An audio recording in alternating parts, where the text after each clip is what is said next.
You are looking at the 9 House Democrats who have not endorsed an impeachment inquiry into President Trump. All of these members represent districts that President Trump won in 2016.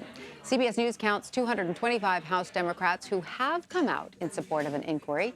New York Congressman Max Rose is the most recent to join that list. The freshman Democrat flipped Staten Island's historically Republican-held seat last year, and here is how he explained his position. So while the President of the United States may be willing to violate the Constitution to get reelected, I will not. And it is for that reason that I intend to fully support this impeachment inquiry and follow the facts. And for more insight, we are joined by Sydney Kashiwagi. She is a New York City Hall reporter for Staten Island Advance. Sydney, welcome. Thank you so much for being here. So do we know what specifically pushed Congressman Rose over to the other side of the impeachment inquiry debate? So last night he said publicly, and also today, that it was, three things that came out of the Trump administration. First, it was, Donald Trump and the White House rejecting subpoenas from Congress, and it was also Secretary Mike Pompeo preventing State Department officials from speaking to members of Congress, as well as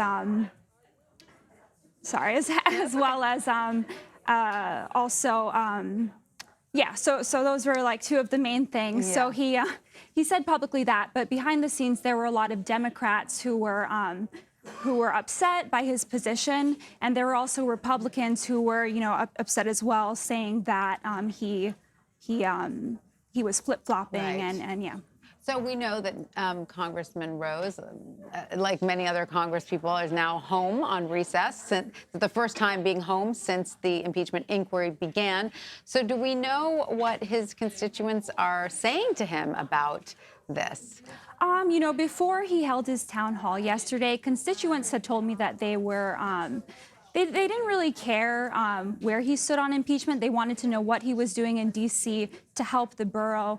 But there were some who really wanted to know, especially from grassroots groups, where he stood, and they wanted him to support impeachment. So they were happy with this new position. Yeah, and after I spoke to him, after the town hall, they were pleased by his decision. I think a lot of people who aren't from New York assume that New York is sort of solidly blue, but they may not realize that there are these little pockets of, red, pretty solidly Republican districts. Staten Island has a lot of them. So has Congressman Rose been able to sort of toe that line?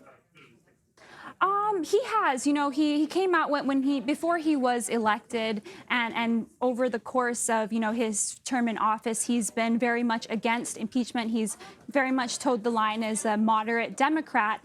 And as you know, he was against impeachment before, and he has done a good job. He works with both Republican and Democrat elected officials on Staten Island, and he has, really listened to a lot of his constituents who are very concerned about that. And we actually had Max Rose on CBSN before he won the election, and I asked him a question about Nancy Pelosi. Let's listen to what he said. Can you explain? Sure. I believe that the Democratic Party is in urgent need of new leadership. The party has lost the trust of voters, not only in my district, but throughout the country. And believe me, if you separate the parties and you just look at our policies, infrastructure, equitable growth, lowering per capita health care costs, those policies have massive support. But we've got to move towards being also a party that can garner people's trust and keep it. And we're not going to be able to accomplish that without new leadership. So, he said there he would not vote for Nancy Pelosi for Speaker of the House if he was elected. And ultimately, he was true to that. He did not vote for her. But do we know how his relationship is with her now? Is he a little bit more in line with her leadership? Right now, he did. At first, he did not come on board and say that he was going to, jump on the impeachment inquiry bandwagon, so to speak. But now he is. We'll see what happens. But right now it looks like he is moving a little bit more toward siding with Nancy Pelosi, but it's not really sure at this point. Right. All right. Well, Sydney Kashiwagi, thank you so much for coming to see us. We really appreciate it. Thank you.